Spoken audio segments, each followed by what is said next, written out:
Good morning, everyone, and welcome to Salty Sweet Games, where we shenanigan, sob, and smooch our way through tabletop role-playing games. I'm one of your hosts, Salty, And I'm Sweet. and these various assorted spices are our friends. Welcome. Thank you for the hype train, by the way. Welcome to Masks of Nyarlathotep, our long-running eldritch horror meets pulp action campaign. Before we go around and meet everyone and their characters, we have some channel shoutouts. Firstly, a ton of thanks to our sponsor, starting with Roll20, our virtual tabletop of choice, which unites gamers across any distance with easy-to-use tools that run straight from your web browser for free. We are part of their ambassador program, which highlights indie tabletop creators all across the interwebs. It's a good time. Also, our friend Serena Marie, by the way, has the level 1 adventure in Journeys Through the Radiant Citadel, the new WotC D&D product. And I think you should check it out and tell them how awesome they are. Yeah, I think you should. You can get it on Roll20. Did you know that? I worked on it. I worked on the conversion. The good parts. Anyway. Also, thank you to Dice Envy and Grinding Coffee Co., two other awesome companies that we work with. If you like your soaked bean energy juice, if you like your shiny math rocks, reverse them, but check out those companies. We have affiliate links and discount codes down below. You can check them out. It's pretty cool. It's all good. Thank you to everybody who has been subbing and resubbing this morning, gifting subs, followed, chatted, lurked, liked, commented on YouTube, all those things. We appreciate it a bunch. If you would like to support us further, there are tip incentives listed down below that can seriously impact the game. Oh my god, my friend Teresa's here from work. Hi, Teresa. You can just click on the panel image, affect the game, or use exclamation tip and chat. It'll take you right there. It's always appreciated, but never expected. Last thing we here at Salty Sweet Games, use safety tools, lines, veils, XN and O cards, stars and wishes, and content warnings because while the characters may be put through hell or trapped in their own personal hell, the players are here to have fun. And they're our priority always. Without further ado, let's meet them, starting with Kienna. Hello, I'm Kienna. I'm the Sweet of the channel. My pronoun is she and they, but today I am playing Irene Blackwell, who pronouns is she and her. Yeah, her boyfriend is possessed by Nyarlathotep.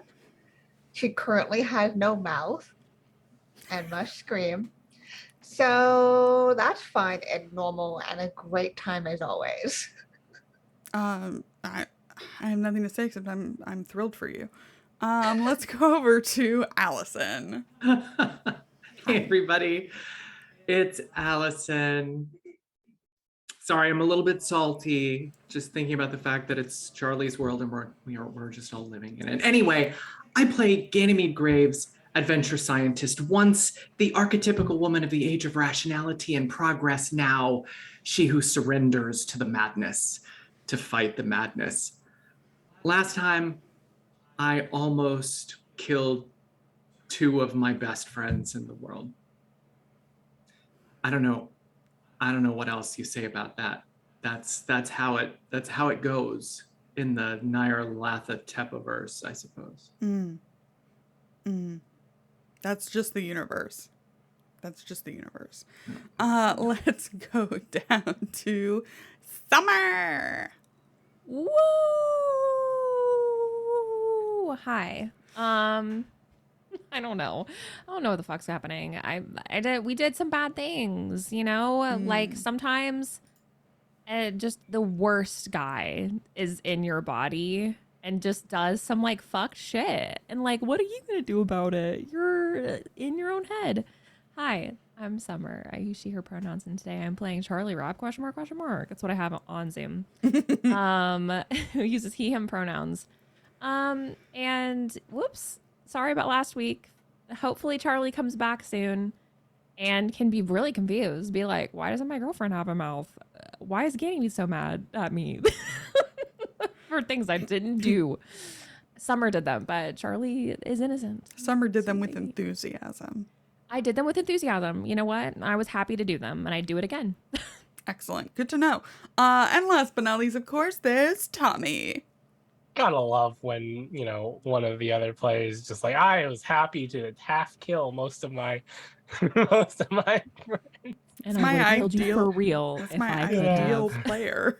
In all honesty, I think the only thing that I'm truly pissed about is the fact that I took so much time having to heal up so much damage, and I'm already back down to half.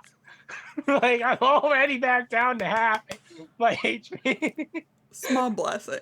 Small It took blessing. so long. It took so long to get back to full health. Yeah. I even had bonus health last time. Yeah. But I'm still at half health. So, That's the... hey, but you're not dead. Hey, chat, did you know that you can donate to I help don't know. us I don't heal know that they can. and give us advantages? By the way, I'm Tommy. I play Zebulon. I guess Claypoint coming the third. Don't heal Charles. No one cares about healing Charles right now. He's alive, and that's all that should matter. Great. And Both just me and my character using him. That's all I got. And just because the energy is so unhinged already, I want to tell you that me and Allie really enjoyed the Resident Evil series on Netflix. Fight us or don't. Anybody who did is ridiculous. I just want It to was amazing. continue the It was amazing. unhinged vibes going on. So watch out. So if you are joining us for the first time, or the first time in a long time, this motley crew is trying to stop an apocalyptic event from occurring. Their journey started when their good friend Jackson Elias was murdered for investigating the infamous Carlisle expedition, the members of which were all formerly presumed dead. Since then, they've uncovered a global conspiracy involving various death cults who all worship different aspects of the same eldritch god. Many names, many forms, but all the same and to one end. This is taking them from Peru to New York, England, Shanghai, Australia, Egypt, and finally Kenya. The cults were working together to build a machine to rupture and taint the sky, but our heroes stopped that part of the plan. However, the cults in Africa are still thriving and preparing for the Great Ritual on January 14th, 1926, 108 days from Tuesday, September 29th, 1925, which is 18 days before the next new moon and the prophesied birth of the spawn of Nyarlathotep. Also, thank you, Alexis, an eldritch gift for Zebulon. Last time. Hey, life preserver, nice. Last time, Charlie woke up and told the group some of what Nyarlathotep revealed to him, namely that Annie, Charlie's long-dead first love, is the new vessel for the spawn. Natalie and Sam said they'd deal with Silas, so you hurried back to the hotel to debrief while Annabelle and John went out to send a message to the Daring. Charles and Ganymede had a moment alone together, and she realized he wasn't Charlie. He'd been possessed yet again. He quickly ensorcelled Ganymede into killing the next person who walked into the room she was in, and promised it be Zeb. He then returned to the other room where Zeb and Irene were recovering and sent Zeb to his almost certain death. With Irene alone in the room, Charlie used a spell to seal her mouth shut with skin. Fortunately, Ganymede was able to break the enchantment and warn Zeb in time. Together you managed to subdue Charlie, but it was a close call, especially with Ganymede certain the best course of action was to kill him. Now, you have an unconscious, possessed Charles Rapp to deal with, Zeb is bleeding, and Irene has no mouth. Several pairs of footsteps are approaching the door. Ganymede walked away and told you to deal with it, Zeb, so what are you going to do? Zeb's gonna reach down, gonna reach into Charles's jacket, Sure. gonna pull out his wallet, Great. gonna pull out a lot of money, a Nice. decent amount of money. Nice. And go over to the broken door? He's gonna. I assume Zeb has a jacket. that Sure. he's gonna throw on. Yeah. Sure. And head to the broken door. Uh-huh. Yeah, so, as you get to the broken door, outside of it, you will find, yeah, I think 2 members of the Hampton House Hotel staff, just kind of examining the broken door, and they rap quickly on it. Zeb will sort of peek his head around Uh-huh. the side and sort of like come over. What time is it? Is it like afternoon? Yeah, it's like mid-afternoon. Afternoon, yeah, because we came here from Yeah. so afternoon. Is everything all right, sir? There have been complaints. Oh yeah. We just had a friend who had a little bit of a medical episode, and we had to get to them real quick. There, other patrons have said they heard a gunshot. Yeah, that might have been just a car outdoors backfiring, and he's just gonna pass. He's like, and I do apologize about the door here. We did have to get in to make sure they were okay. Do you need us to fetch a doctor? No, they're good. But I do feel bad about the door, and this is gonna be, this should hopefully cover its repair, and he's just gonna start pulling out bills. Sure. Or whatever, just like looking out bills. Great.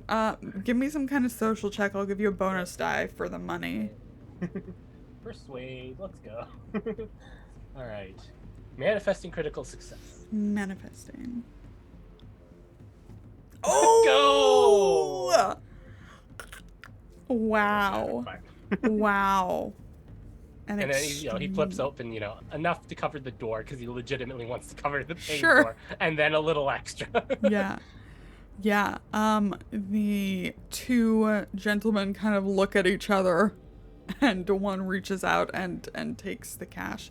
Of course, sir. If you need anything, just let us know. Someone will be up in the morning, if that is agreeable. That is perfectly fine. Again, I apologize for any inconvenience, and thank you for your concern. Top notch service here. You see them head out, and there are some other concerned guests, poking heads out and things, and they're reassuring them. So it seems things are Seth just fine. smiles and waves. Yeah. Great. Good.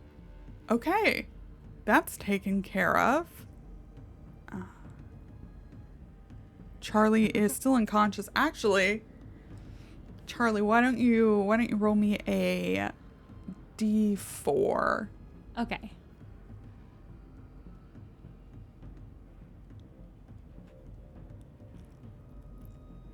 Great. That's how long Charlie's going to be unconscious for. 1 hour. Gotcha. I think Zeb would, after those people had been taken care of, probably start tying up Charlie. Sure. Where are you gonna tie up Charlie?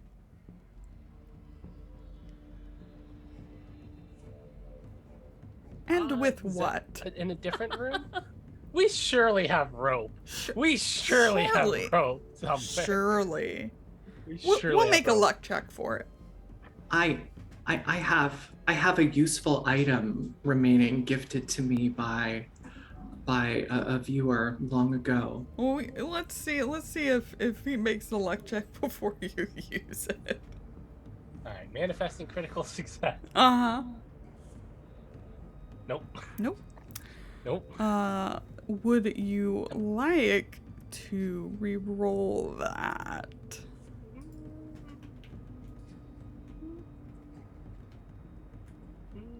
No, because I can think of other things we can use. Yeah, there are other things around. Okay, so are you tying him to like the bed, a chair? What are you doing?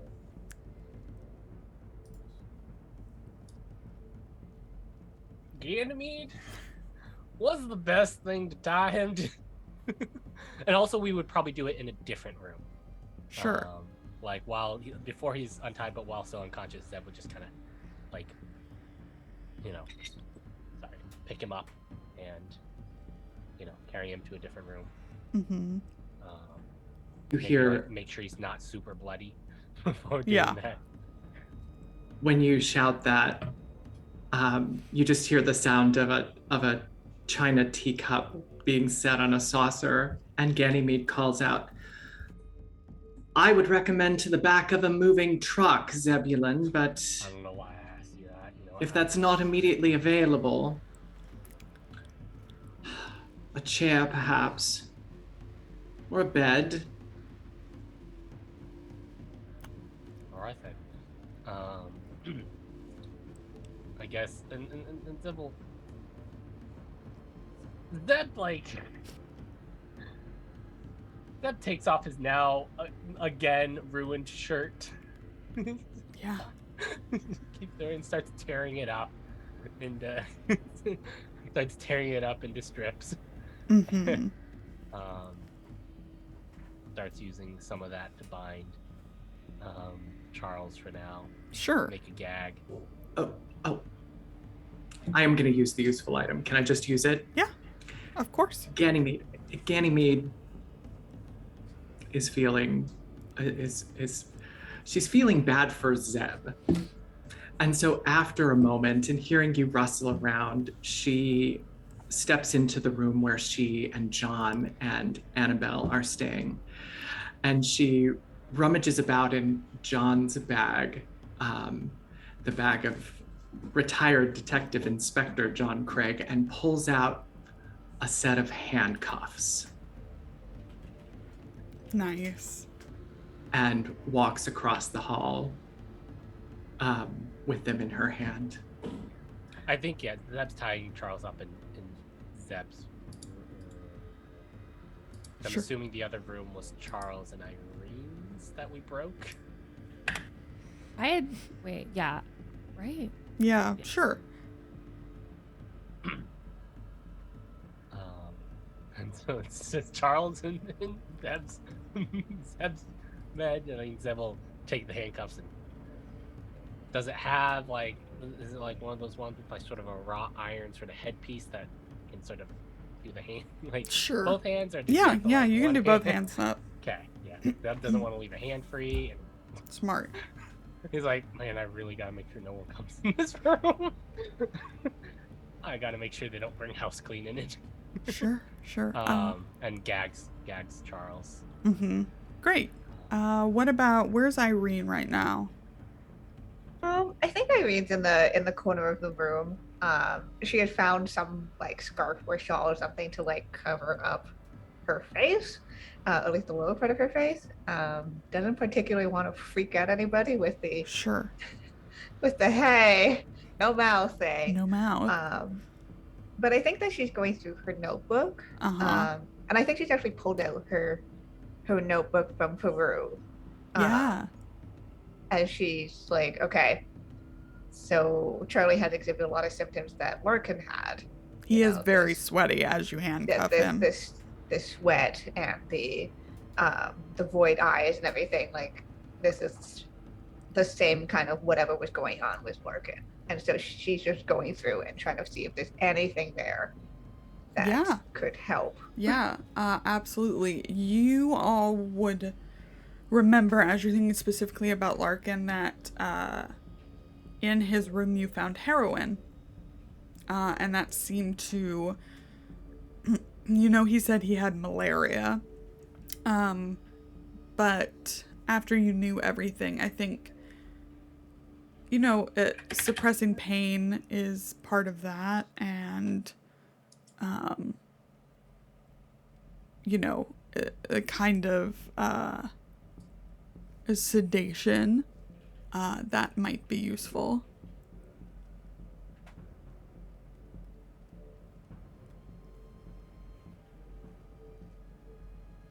Yeah. It is not too long before Annabelle and John Craig return, along with Natalie Smythe Forbes. You hear them coming. What the heck happened to the door? Along the hall. And kind of moving past it into the room where I assume everyone is, unless you're somewhere else scanning me. No, I'm there. Okay. It would just be very funny.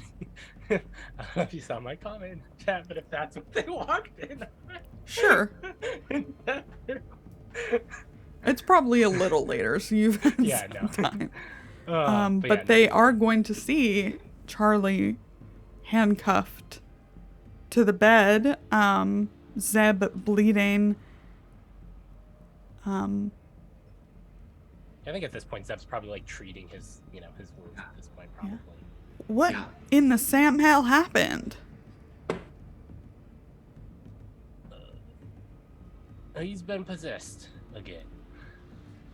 What? Charles is not himself. Quite literally, as it turns out. The presence, that alien presence, is possessing his mind and controlling his body. Is this what you were talking about, Natalie? And she comes in holding in her hand Jackson Elias's letter. He left this at the Star, dropped it, and I thought that was a bit strange in and of itself, judging by your reactions, but and she's holding it in an ungloved hand. When I picked it up, I knew it wasn't him, and then Mr. Craig and Miss Claiborne Montgomery were coming to ask me about putting out the word for Miss Master, so, I thought time was of the essence, so we just scooted on over here. Yep. Well, yeah, he ain't himself. Got a big, old, annoying prick inside of him right now, and,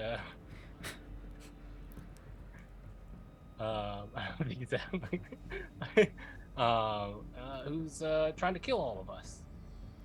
Yeah, Annabelle comes over to you and is like seeing you kind of cut up. There's one along your cheek, another across your chest.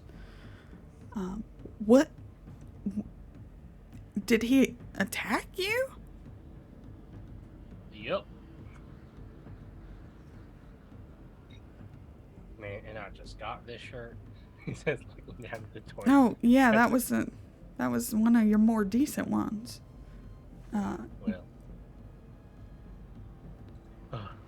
John heads over to Ganymede, who's been very quiet. Mm-hmm. What's going on? What can we do?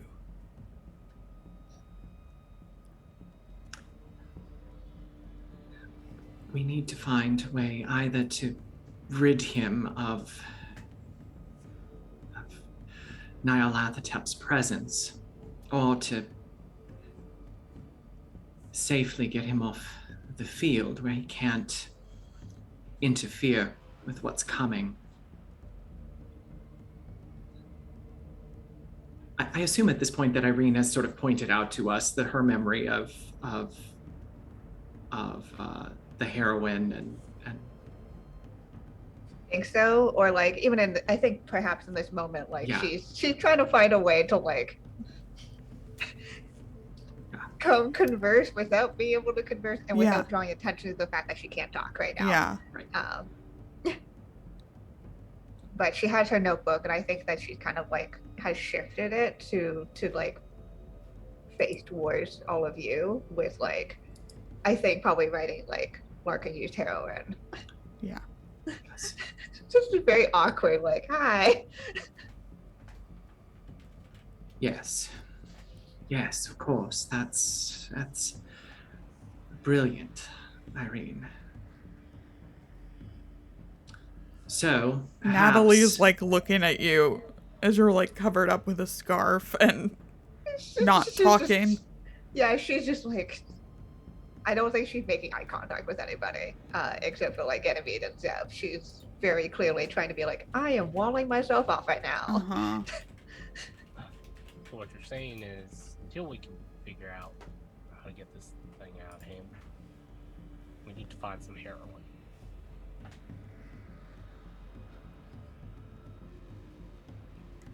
I assume morphia would have a similar effect. Be perhaps easier to find since it's used medicinally. I look at Natalie. Oh, What would you suggest, my dear? I have a contact at the hospital. I'll see what I can do.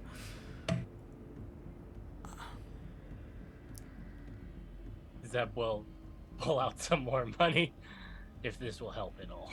Yes, it will. I'm certainly not dipping into my own pot. Gotta love Charles's never-ending stash of money.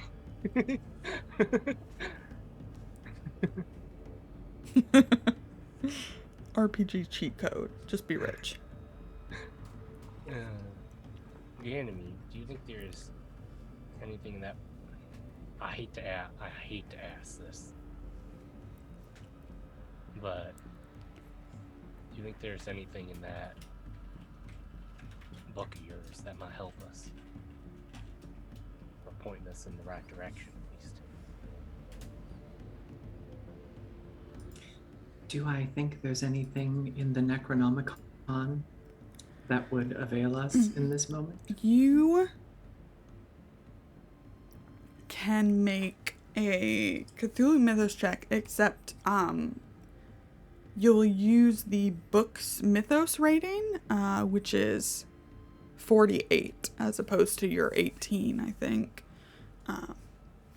You can do this Lovely. multiple times. If you fail the roll and you want to push it, there will be consequences, or you can wait and try again the next day. You have like 2.5 days till you're meant to follow the instructions and go to Old Boondari. So you'll have 2 more rolls after this. That would be 48, 24, and 9 for the 5th value. I think, believe you. Right? Let's just see, shall we? 0 rerolls right now. I can't remember the last time I had zero rerolls. Here we are. Manifest Let's see. critical success. Thank you. Yes. Nope. No, that's terrible. Would you like to push it?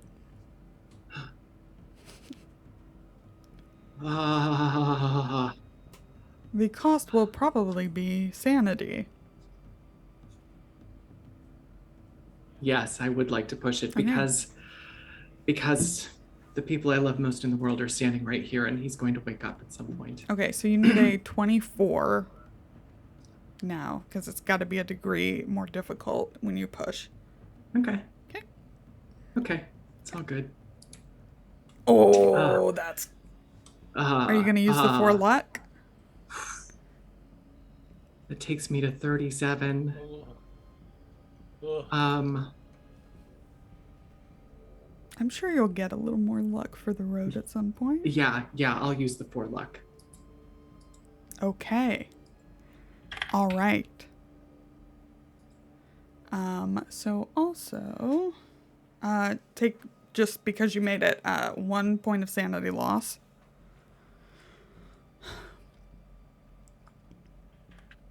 So how does Ganymede do this? Does she like sit in a corner, going through it? Does she, what is it like as she's researching?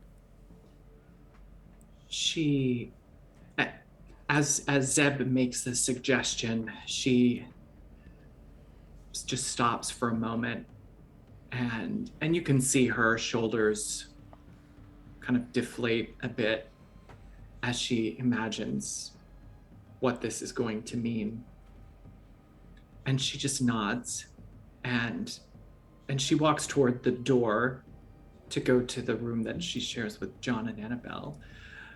And then she turns back and she says, very, very stiff upper lip, she says, Anna, John, I wonder if you might come and sit with me for a moment. I would be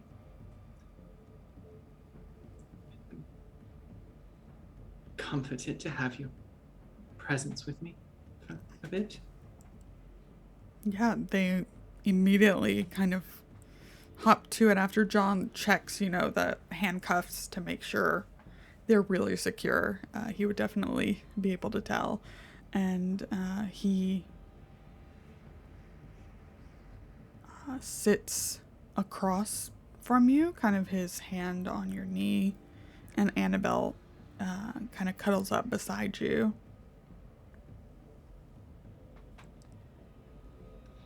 Probably be best if you didn't look at the pages. And Actually, she kind of giggles and is like, well, it's not a fashion magazine, so I think I can occupy myself.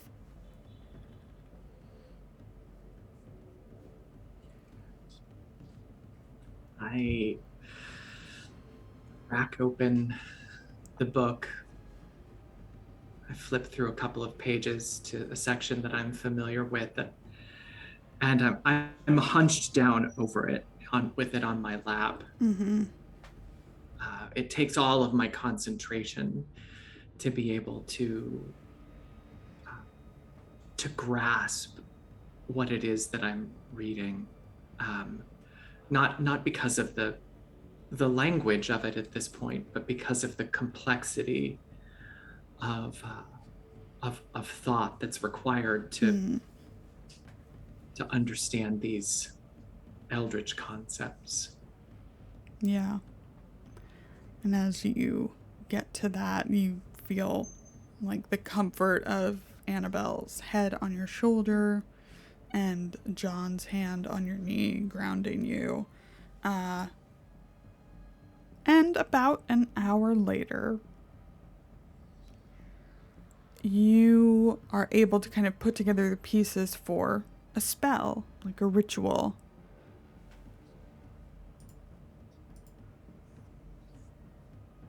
A casting out of deity it refers to. And you can kind of put together exactly what you'll need for it.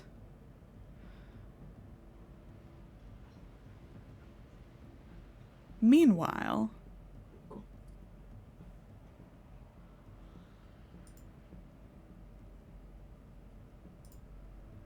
Charlie, actual Charlie,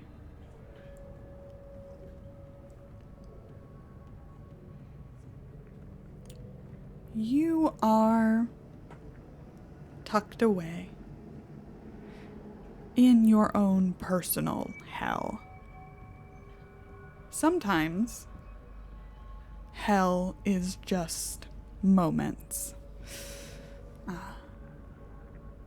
Few examples, taking in every detail of Annabelle's crestfallen face as she realized you were incapable of loving her in the way she deserved. Sometimes it's watching the hope leave Zara Shafiq's eyes as she takes in Nitocris's spirit and gives up her own, and knowing you were a breath away from stopping it, you could have stopped it. Sometimes it's things that didn't happen. Or did they? Irene turning you down on the daring, not forgiving you for leaving them in Australia, never forgiving you. Sometimes it's things that you pray haven't happened. Irene's mouth missing as she grabs onto you, cutting Zeb's body and laughing.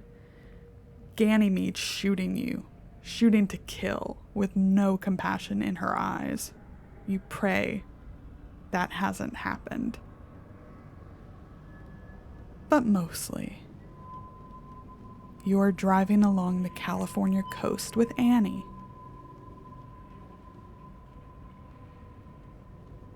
And you can't stop the car even though you know what's coming. What do as the first drops of rain begin to fall in a kind of slow motion?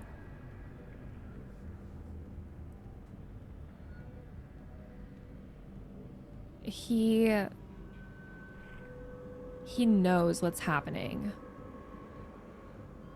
But in that same way that he's tucked away in his own hell, like in his mind, he's also trapped within his 16-year-old body, where he can feel himself like smiling, because of course it would rain the day that they took out the car, you know, and he's looking over at Annie and they're both laughing, you know. It's ridiculous. His father spent too much money on this open top car. Of course it's going to rain. And so he doesn't slow down. And Charlie, the adult Charlie, is just screaming in his own head. Like, stop the car. It's going to crash. There is a flash flood that's coming down the hill at any moment that's going to push the car off the road. And it's like he can see it happening in slow motion over and over again, where he's desperately trying to just take his foot off the gas to put it on the brake. But his 16-year-old self doesn't have that fear, doesn't have that knowledge that like death is 30 seconds down the road and that these are his last moments with Annie. And so he's just trapped in that. It's like almost like that moment. The moment where the rain actually starts to fall is like, that's the moment of hell, because it's that time. It is that moment that he almost broke through the barrier to save Zara. You know, it is that moment just before where he could have stopped it from happening if he had just even turned around. If they'd even decided to go home, maybe things could have been different. Maybe the embankment on the other side wouldn't have been as steep. Maybe the car wouldn't have rolled. And maybe Annie would have been flown out and killed instantly. And there's nothing that he can do except for scream just endlessly in his own mind, trying to break the car and not doing it and laughing. Make a power check.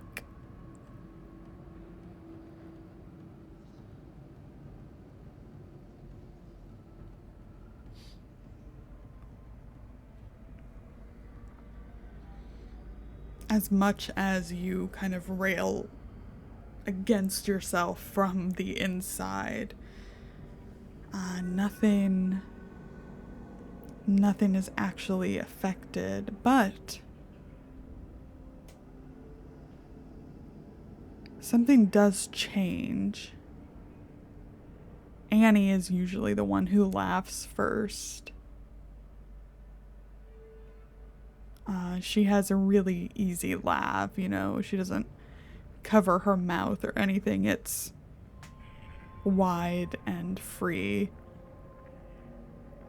But the next time this happens and you look over, she's silent, not looking at you, just looking forward, and you can't really make out her face.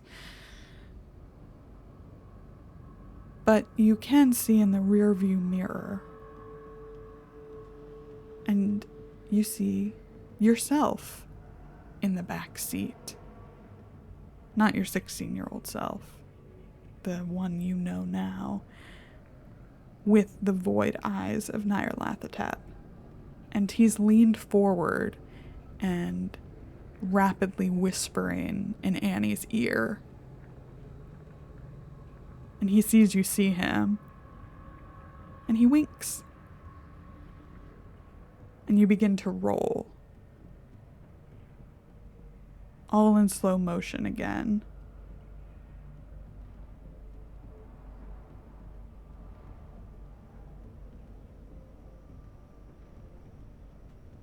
And then it starts over. Make another power check.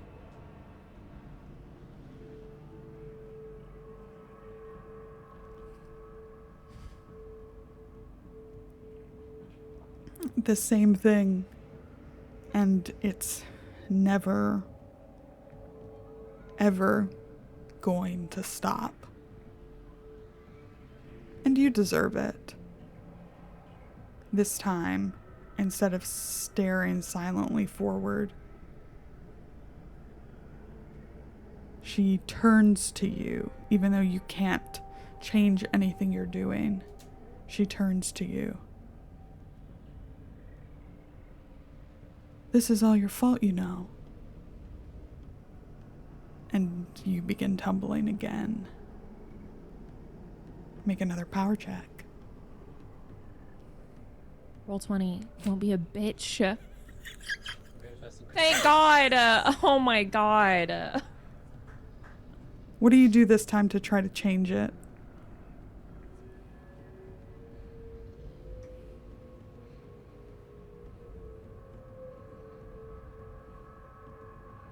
It's like he's seeing these like changes obviously happening around him, but his actions kind of stay the same. Like he still looks up and kind of gives her this like cocky smile. But it's like that first raindrop like starts to fall and he's lifting his foot off the gas. Like he's slowing down. Like it's not a full brake, but he's lifting his foot up off the gas to move his foot over to the brake. And it's like taking everything in his psyche, I guess, like in his mind to try and alter this course of events, to slow down the car and to pull over to the side of the road.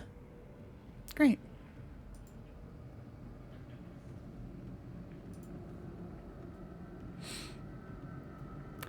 As you begin to do that, whether or not this would actually change anything, you're starting to kind of be aware that this isn't, you're not there, you're just seeing it and you're just like being forced to watch it again and again, but you try to change it anyway, and you feel a hand snake its way along your leg to your knee, and looking in the rearview mirror, you see yourself again with those void eyes. And he smiles and pushes your knee down, and you accelerate. And it happens again.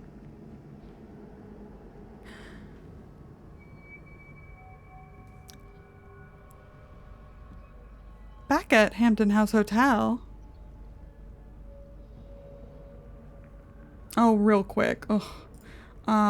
Make a sanity check with a penalty die somewhere. Yeah, sure. I'd love to. Woo! Well, fail. Okay.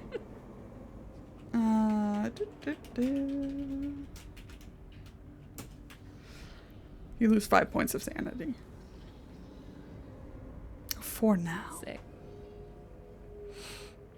Hampton House Hotel. About when Ganymede finishes her research, are you still in the room, Ganymede, the same room? Yes. Okay. Ganymede finishes her research. Natalie is still out trying to procure what you need. Irene and Zeb, I assume, are still all there. So, Zeb's keeping an eye on Charles. yeah. Then you are the first person to see him open his eyes, his baby blue eyes.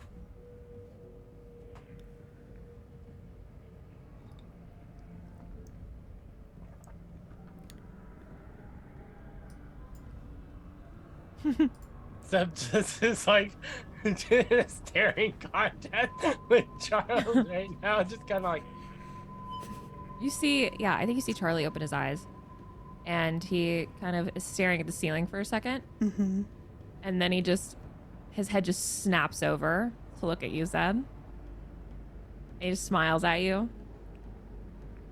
Through I again. think Yeah. he doesn't even like he doesn't even like pull against his cuffs. Like he instantly, you can tell he's completely aware of his surroundings. Like, but he just looks surprised. There's like a mildly amused look on his face.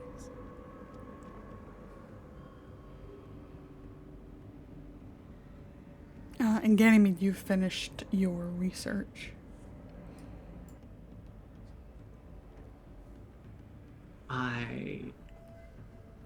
Unless Zeb has said anything, I've set the book aside, secured it. I mean, I think Zeb would eventually say, I think he's up, y'all. Yeah, probably just as I'm walking back into the room.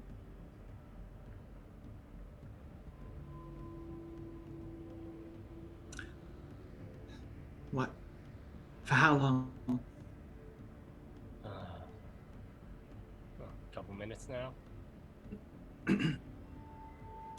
Ganymede walks over to the bed and looks down into Charlie's face, like she's a archaeologist and a naturalist. So she looks down into his face like she's looking at a dissected animal on the table. She reaches down and she just pats your cheek and says, I think perhaps I found a way to get rid of him, at least remove him from where he's lodged in Charles's consciousness.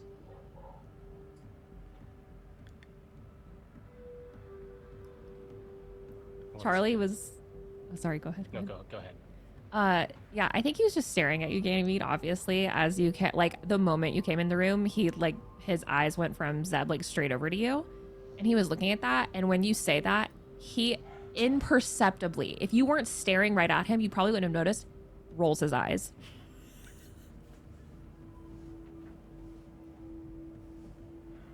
What's it gonna take?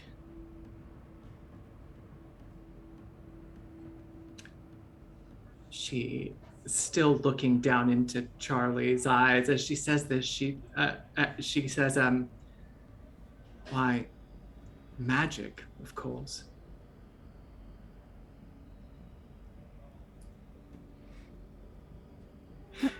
Annabelle kind of like peeks and she found something. But she can't help but look over at Charles.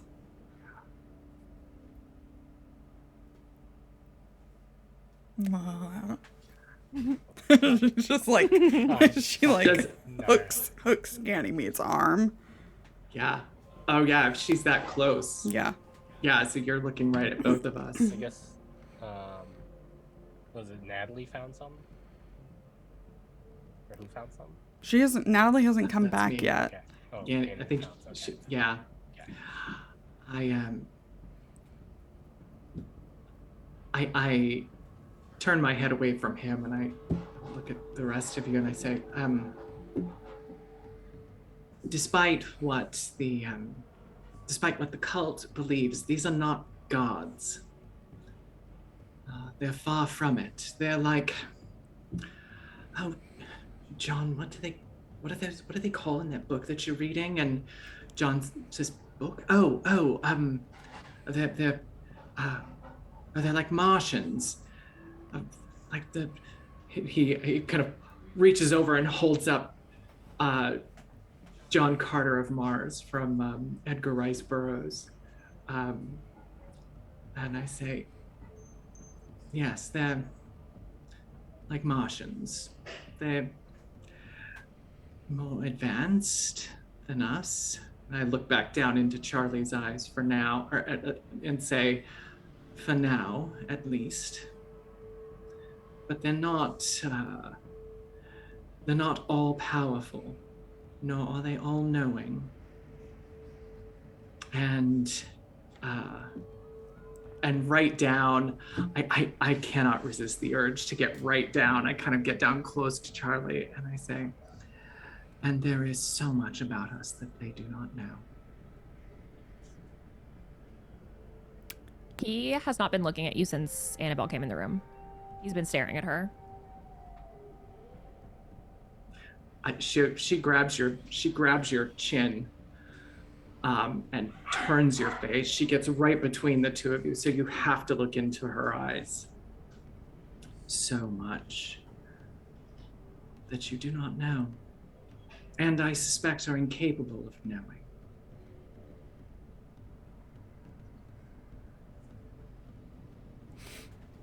Well, is there anything I can do to help?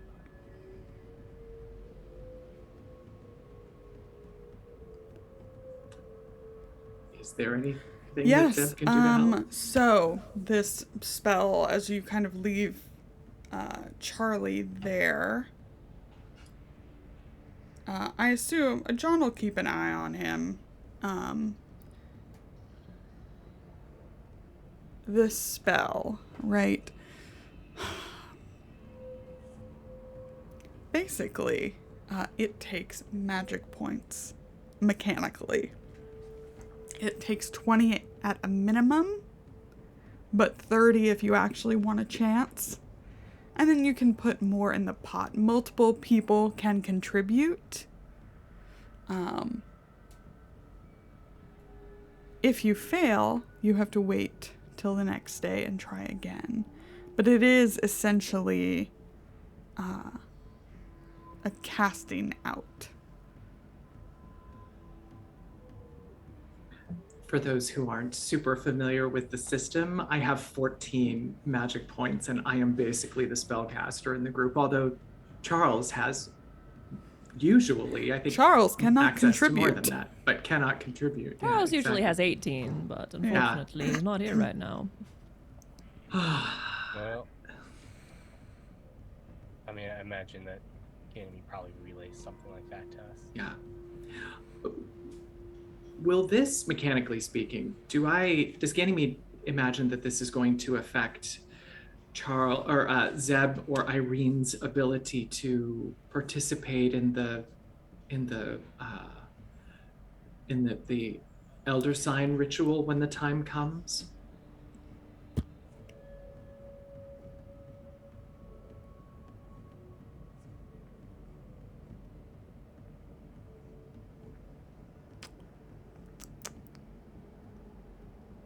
No. No. Okay. No. Because you're the one helming it. They can contribute however you would describe what magic points are in the world, like they can contribute without knowing what they're doing. Yeah. I suppose they would describe it as drawing our minds together so that I can utilize the power of your consciousness as well. I have no hope of doing it alone. Well, you got mine. to my knowledge, it would cause no pain or lasting effects. Even if it did, Kienna, I'd still do it.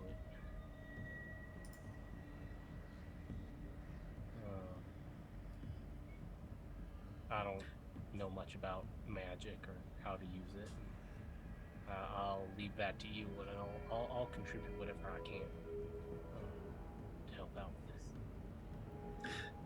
Would you believe it's all just mathematics, for the most part, at least? Wasn't very good at that either, so.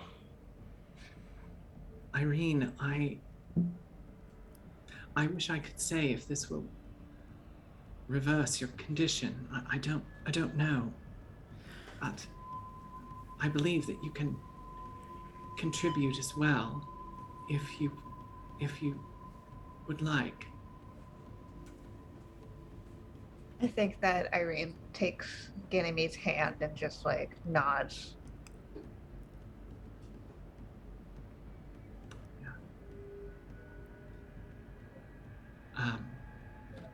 I look to John and Annabelle, and I mechanically, do you have a preference of whether they're involved or not? They will not be involved. I don't Okay. have stats for them. Yeah. I think it would be helpful if to have someone, well, watching, and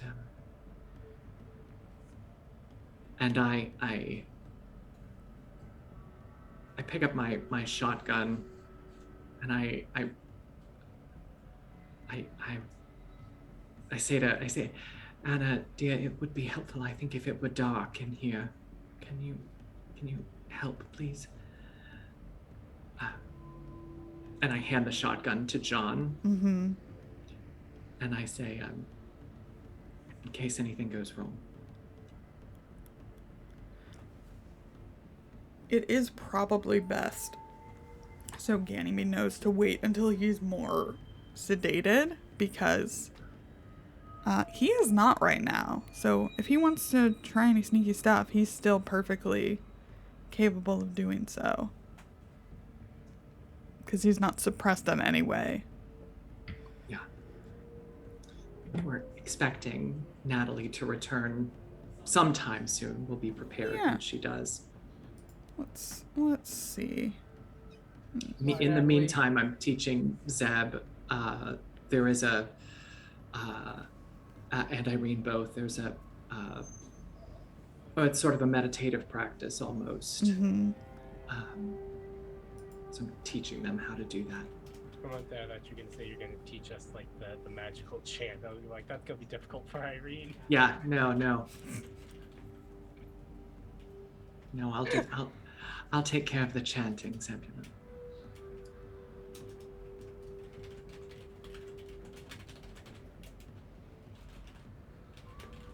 Well, I hope we can make this work.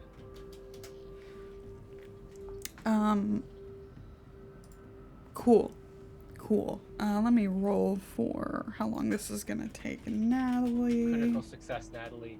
Well, I'm gonna say she's going to be able to do it, but I wonder how long it's going to take. Critical success on how long it's gonna take. 3 hours. So we'll say you're about halfway through that.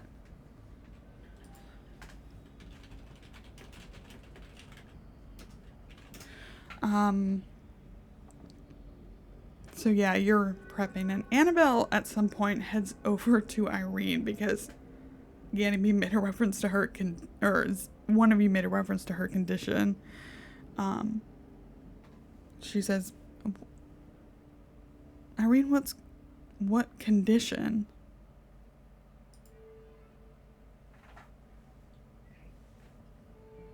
Irene, I think, like, fixes the scarf a little more closely to her face just to ensure that no head movement's gonna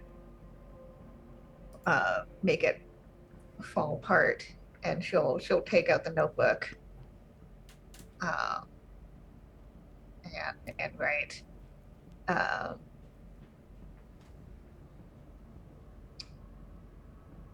They just write like Nyarlathotep took away my mouth. I think that's the most straightforward way you can say it. Have you brought it down at all? No, Okay. it's staying up. She's like, I don't. This is not something anyone should actually see. Uh-huh. All right. So as this is going on, as you're prepping, John cries out, "Oi!" And you hear a wet snap.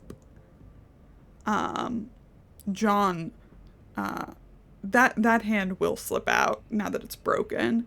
That was a critical success on your strength using a reroll, but the stealth failed both times. So that one like comes out, and John kind of walks over and what's he gonna do? I think he's gonna pop you with the butt of the shotgun.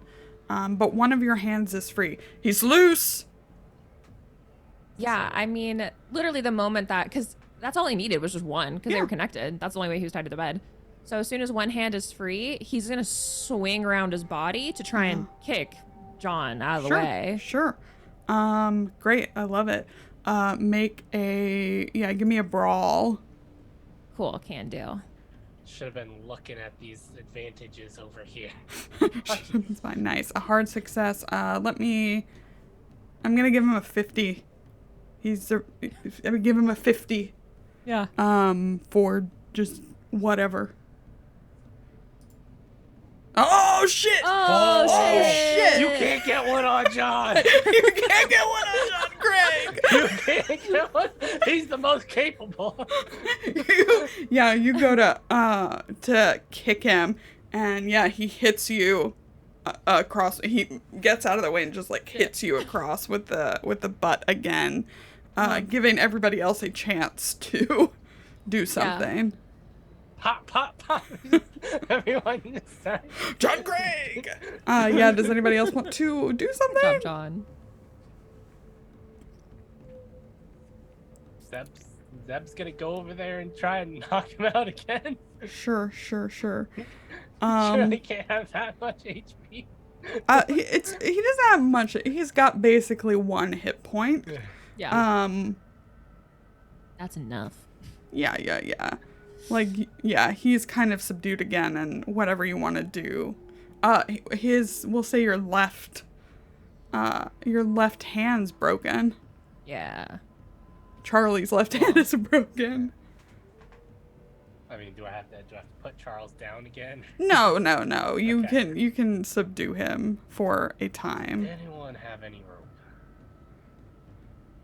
Surely. You can do something like with the sheets or something to get that. If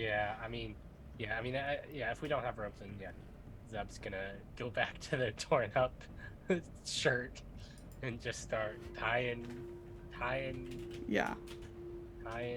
Charles's hands like apart, separate to the bed. Yeah.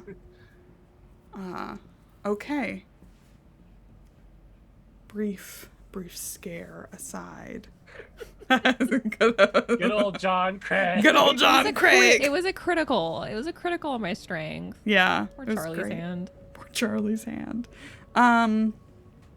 We'll remember that if we get Charlie back. So before Charlie wakes up again, Natalie Smythe Forbes returns with a syringe, very subtly packed away, and will give it to, I think the person who would take it would probably be Ganymede with her first aid. Yeah, definitely. That makes sense. Yeah. She pretty expertly draws a dose, a good healthy dose of morphia from the bottle into the syringe. Do you want to roll? Yeah, I do. I want a first aid roll. You can have a... Does Natalie Smythe Forbes know anything about this? No, just a flat roll. Okay. Are you freaking kidding me? I'm gonna use the reroll. The one reroll that I've got now. Okay. Hey. There we go. Charles doesn't overdose and die. Congratulations, you did it. That would have been. Karmic? Is that the word you're looking for? No. I kid. Okay. You believe over the next few hours that even if he wakes up again, he won't be able to pull another stunt like that. Mm-hmm. Yeah. So you can finish preparing for this ritual. Yes, and we do. Okay. Yeah.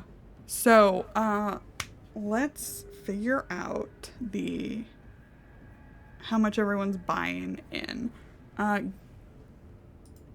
Like I said, it's a 20 minimum for a 5% chance it works. At 30, it's a 55% chance it works. And every one magic point after that adds 5%. So you probably want to put in 30 at least. Sub's given all 12 of his magic points. Okay. I don't use them. What Yep. am I going to do with them? Yeah, what about you, Irene? So the fucking fire vampires ate away at my magic points.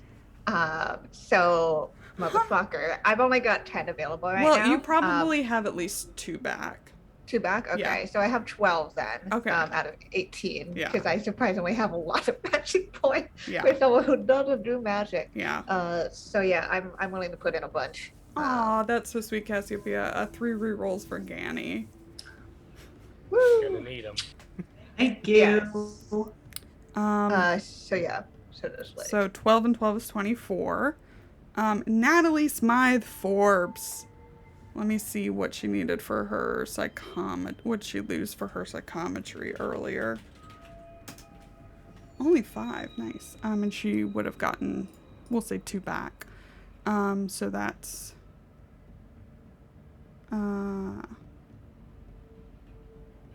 she lost 5, so 10. So 34 so far.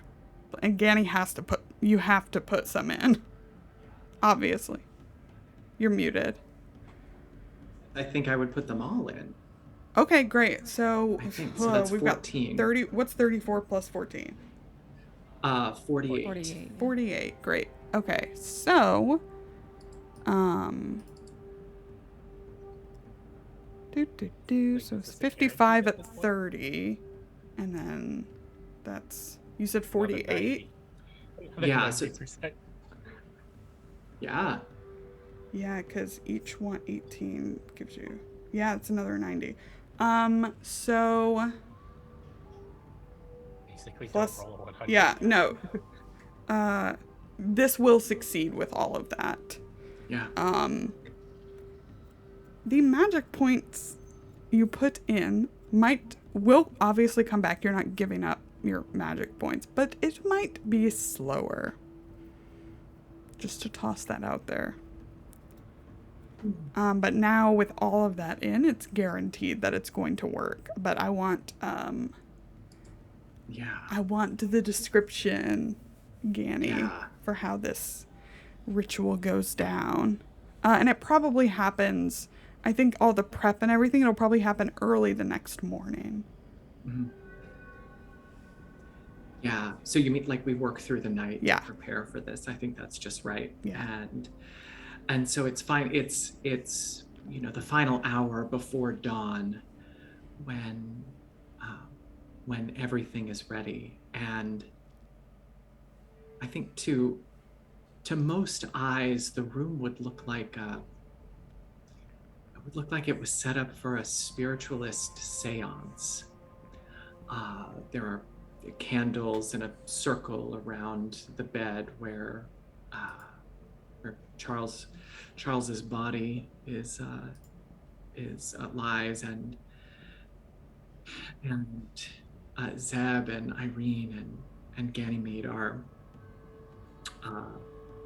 arrayed in a circle around him. I'm at the foot of the bed, and I actually have the Necronomicon open, lying next to Charles's feet, so that I can refer to it if I need to. And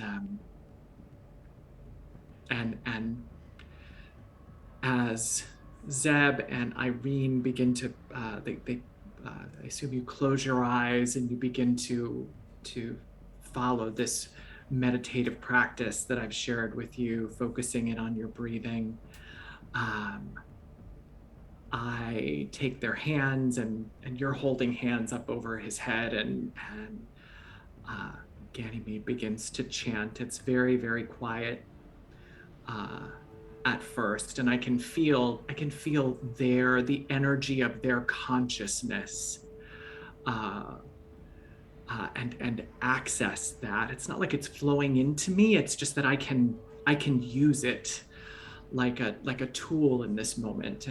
And despite the weirdness, the eldritch weirdness of it all, Ganymede is still a scientist, right? She thinks of it in those rational terms, and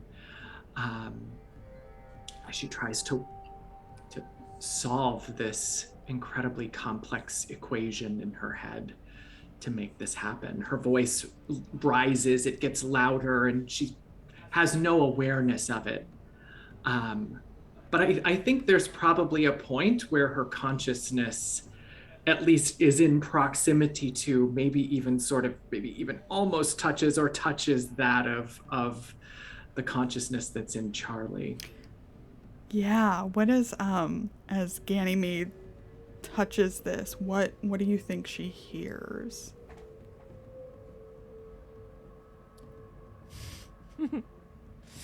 In Charlie's head? Mm-hmm.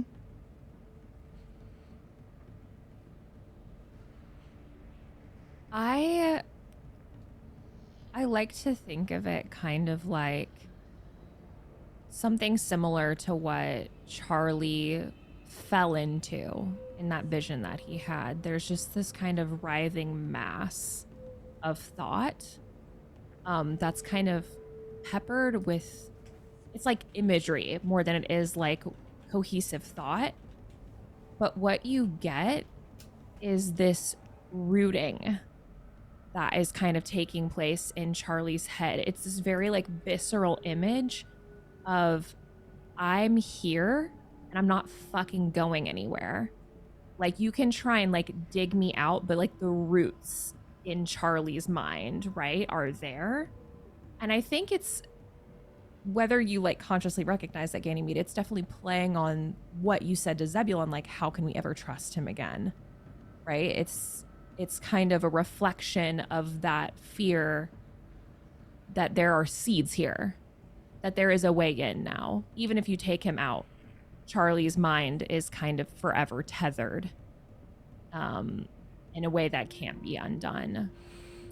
And then just like sprinkled in, just like thoughts about Annabelle and John and how precious they are to you.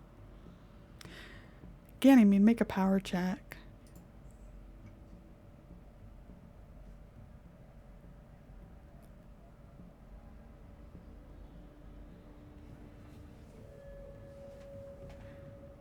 Nice. Nice. Oh, of course. Yes, I forget. Beautiful. Hard success. Very good.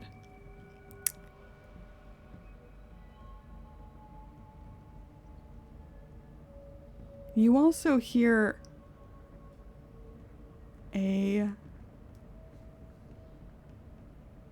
it's like an earworm. You don't know if this is actually playing somewhere, or you're just remembering it, or Charlie's remembering it, or he is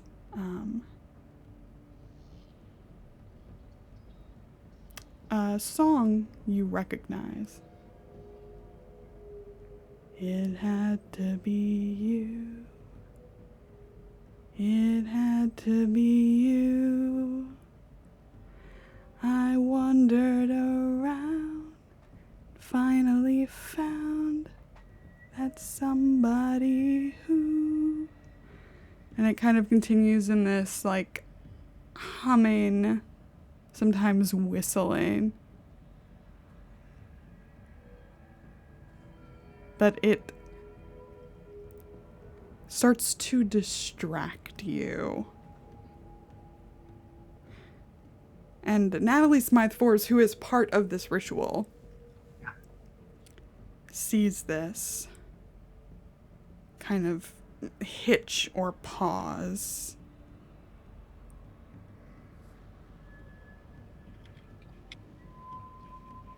And she grabs your hand, Irene, and pushes it on to Charlie with hers, kind of over top of both. As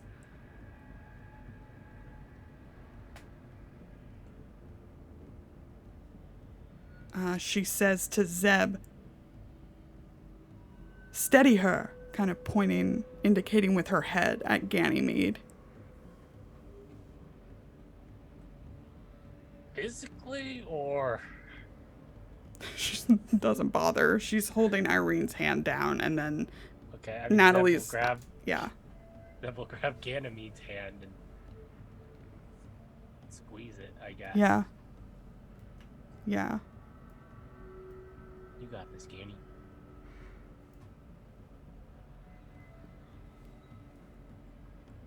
Can I get bardic inspiration for that? As you are steadied, and the kind of weird, like coming through a phonograph almost tune starts to fade. Charlie. The cycle started again. You're in the car. The rain starts to fall.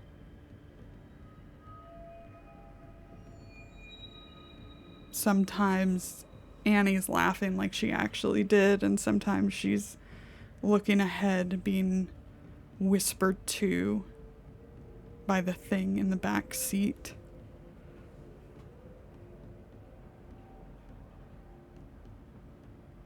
Who sometimes hums a little song.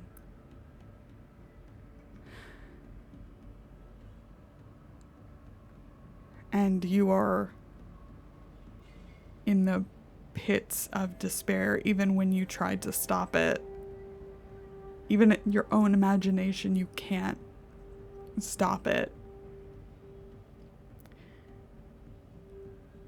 And then you don't notice at first, but Irene, you are in a car. The top is down and it's starting to rain.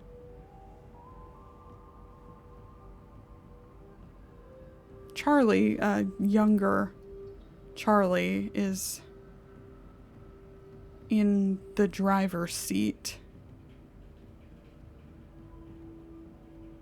But you can see not the kind of laughing, carefree Charlie that you see a trapped man, utterly focused, almost frozen. His grip is so tight on the wheel and pressing down on the accelerator.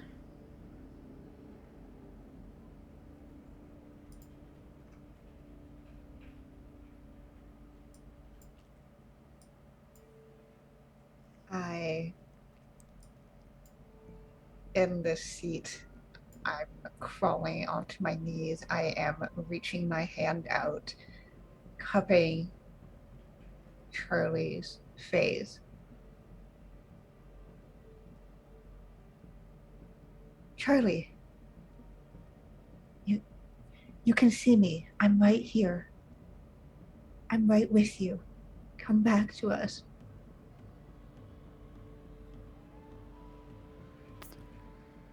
Charlie, you can feel your face turn and your eyes focus. And you see Irene.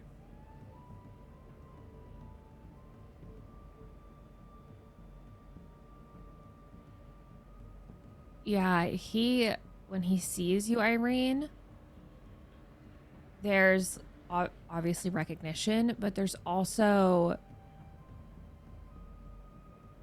he looks out of it, completely out of it, because he's been living in this endless cycle of new horrors, right? Of just every terrible thing that not only has happened to him, but could happen, you know, imagined or real, like. And so you can tell when he's looking at you, he doesn't actually believe that you're there with him. He's looking at you like he's looking at you through like a frosted window pane. Like he can't. It's kind of this like hopeless like despair on his face. That he just thinks this is just part of hell now. It's like, oh, now she's here too. Great. Okay.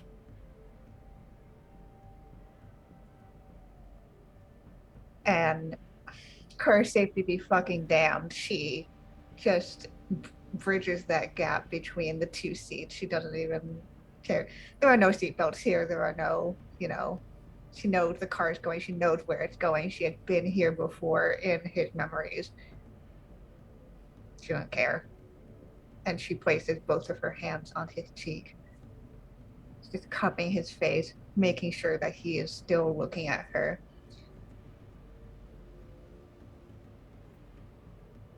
We're all still here. I don't know how long I'll be here. You have to come back out to us.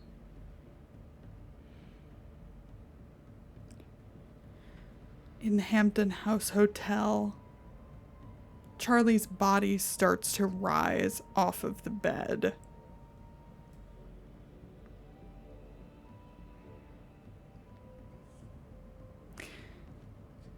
Irene, what do you do?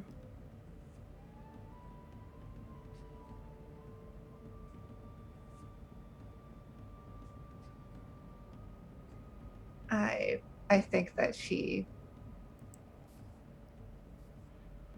brushes away hair damp from rain and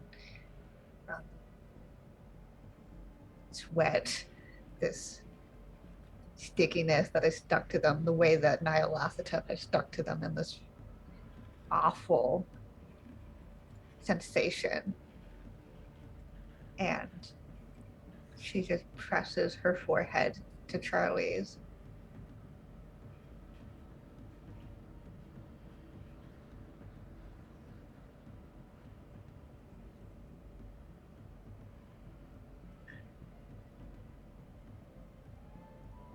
You said you'd always come back.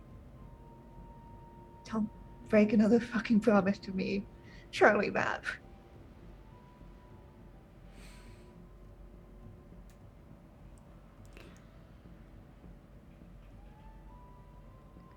Charlie, you can see her. And you feel your foot. This powerful push, but this time on the brake. In Hampton House Hotel, Charlie's body falls back on the bed, and he spits up blood, and his eyes open.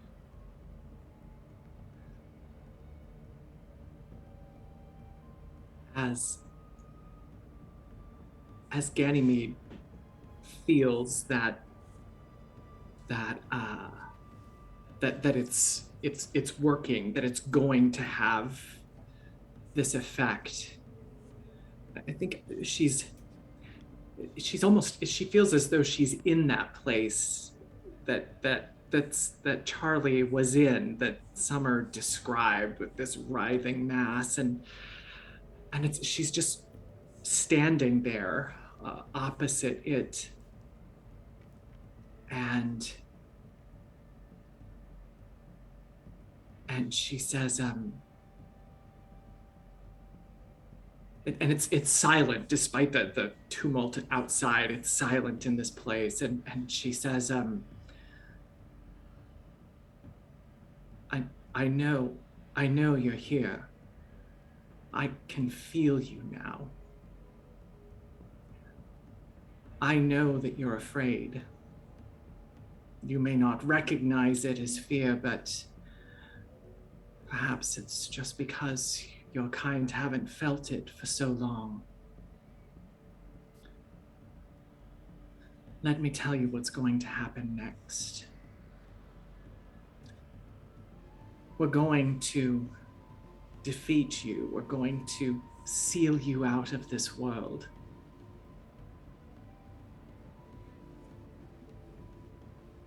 And then, well, we may be like children to you, but you know what children do. They learn. They grow.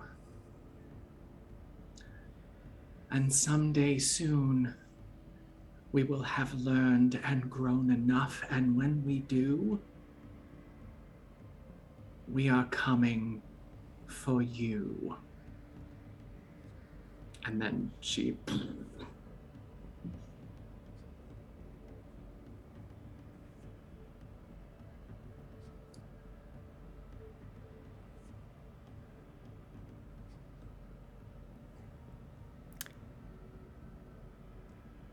Charlie, you are back in Hampton House Hotel. Your left hand is broken at the wrist. You feel like you've been beaten.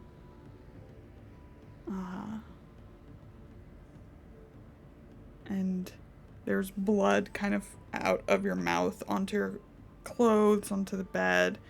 You see Ganymede, Irene, Zeb, and Natalie Smythe Forbes kind of surrounding you, John holding Annabelle farther back. And it is, for now, blissfully quiet in your head.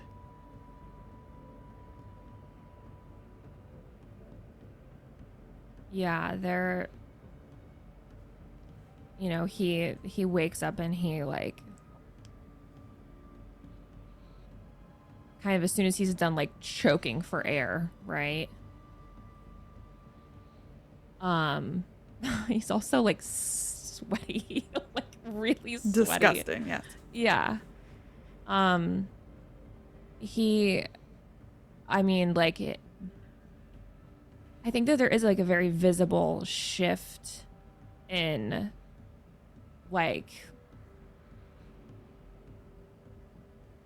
how he's doing physically. Like, I think that before this ritual, like the other Charlies seemed not to care about the pain or anything like that. Seemed like completely indifferent to all of the physical injuries that he had taken. But this Charlie's body kind of like goes into shock because he's experiencing all that pain at once, pretty much.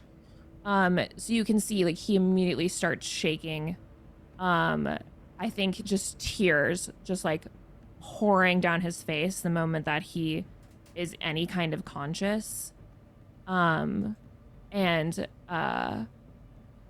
Yeah, he looks to be completely in shock. Because he's still like, even though he can see everything and see everyone around him, and he's quickly doing some mental calculation to figure out what happened. I mean, he basically was told what was going to happen, right? Mm-hmm. He can still see. He still has all of it's like that nightmarish real memory of where he just was. And he looks like very visibly shaken, and physically just fucked up. So yeah, he kind of like curls in on himself, almost just taking these like racking sobs. Even in like the worst pain you've ever seen, he's never been this horrible before. Yeah, and I don't think there's as soon as Irene is out of this mental space, she is on the ground with him. I think even as he gets down to the floor, she's kind of laid down next to him and cups his face like she did and presses her forehead to his and just keep whispering, "We're here. We're right here." You try to talk Yeah. because you could in that space. And she can't. So yeah, it's just this weird muffled mumbling that happens, but she continues doing it. Yeah, he doesn't seem like he realizes yet. Like he's still very much coming out of all of that, and you just see anyone else watching would see him just kind of wrap his arms around Irene, like really like holding her, like, gripped onto her.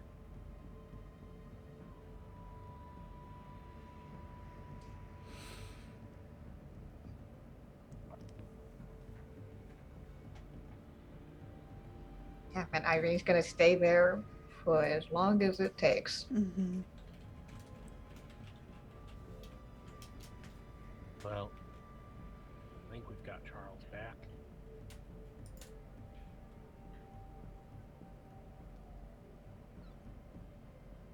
It's good job, Kienna. Thanks. Ganymede's exhausted. She just nods.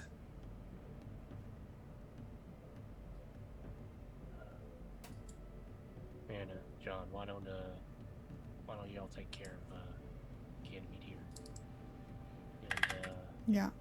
I think we'll take care of Charles. Anna and John kind of help you over to a chair so you can rest.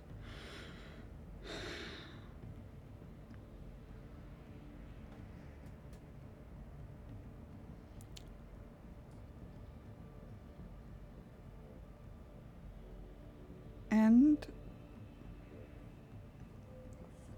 you all can feel the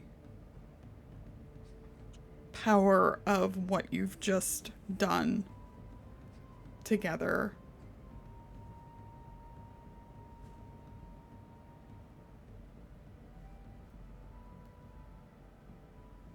And then the radio in the room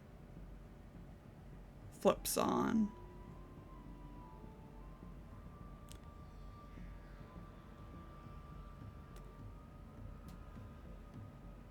And it had to be who is playing. And that's where we'll end this episode of Masks of Nyarlathotep.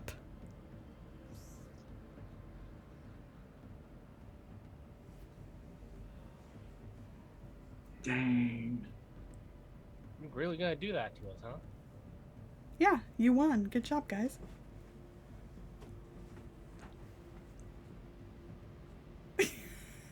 I was literally shaking in the middle of that. It was so intense. Oh my god. Oh my god. Yay. Yay. Everything's great. Everything's good. Victory. Huzzah. Let's go around and talk to everybody, see how everyone's doing. Let's start with Tommy. Yeah, we won, but Good job. I don't know how much it feels like a win. What are you talking about? Total win. I don't know how much it feels like a win. Big W. Man. Well, I'm glad. I'm glad we got Charles back, hopefully, in some degree. So, God, man. It'll be interesting. That was another great episode. Another really, really good episode, and I cannot wait for next week. I'm Tommy at Imperator Penguin Twitter Sphere. I do tabletop RPG stuff, and I'm a video editor. If you are interested in commissioning some work, go check out my postie there for all the information. Excellent. Excellent. Summer. Woohoo! We're back! Yay! Hi. Yes, you can find me on Twitter at Just a Summer Job. You can find me on Twitch at It's Just a Summer Job. I hate all of that. I am doing a subathon later today, so I'm gonna be streaming here in about an hour or so, for a long time. So please come visit me and keep me company while I do that. Next week's gonna be great. Can't wait. Whee! See you all soon. Excellent. Allie, how you doing? Ooh, wow, that was so intense. Oh my gosh. I hope I don't come to regret using all my magic points like that. I'm sure it'll be No. fine. Sure, I won't need any of that in the next 2.5 days. Oh, Probably not. wow. Wow. I loved having the opportunity to be snarky with an eldritch god. It's my favorite thing. It's my one of my very favorite things. And if it's also one of your favorite things, you will see more of it back here next time. And by all means, head over to Summer's channel later today and subscribe. I am subscriber. I will tell you, it is very good content. Very good content. You will not regret it. So go check it out. I will see you all next week. Excellent. Kienna. Oh boy. I mean, that was great. That was so fucking intense. But we're here. We made it. Hey. We had a win. Question mark. Big win. A win for this moment in time. Sure. Right before we go and do a ginormous fucking fight at the end of this arc and campaign. So, just piss off Nyarlathotep a bit more before we go toe to toe again. Love that for us. Love it. But yeah, you can find me over on Twitter at KiennaS. Best way to figure out what I'm doing when I'm not here on the channel. I am happy to share that Archon, the cyberpunk setting book that I co-wrote with our good friend of the channel, Jason, is an IGDN Groundbreaker Award for best award winner for best setting. So we're very happy about that. And so you can go get it over on Metal Weave Games. It's also we're getting the print copies in real soon, and they look fantastic. So definitely go check it out. Yeah. What about you, Lauren? Hey everybody, I'm Lauren. I'm here mostly as the salty half of this channel. I'll be back next week. We're gonna head out. We're gonna leave Nairobi. We're gonna head out and go see Old Bundari, who I'm sure will have nothing but good news for everybody. Exciting stuff, exciting stuff. We're getting real close to the end, y'all. Like, we're really hoping that either that we have 100 episodes, because that'd be sick. Any other things? Oh, Missing Annie Lee is part of the New Jersey Web Festival, one of the few film fests that, acknowledges like podcasts and actual plays, which is pretty cool. So if you haven't listened to Missing Annie Lee, you really should, because it's very good. So you can check that out on Apple Podcasts, Spotify, wherever podcasts can be found. It's really, really good shit. If you ever miss an episode, you can catch us on YouTube at Salty Sweet Games. We upload Wednesday mornings Pacific. Follow us on Twitter for any other updates. I think that is mostly it. Thank you to our sponsors, Roll20, Grinding Coffee Co, and Dice Envy. Thank you all so much for being literal angels. Everybody who tipped and resubbed and all that stuff. We really, really appreciate it. We're going to go rate our friend Invert, give him lots of love from us here at Salty Sweet Games, and we will see you next week. Bye, everybody. Goodbye. Goodbye.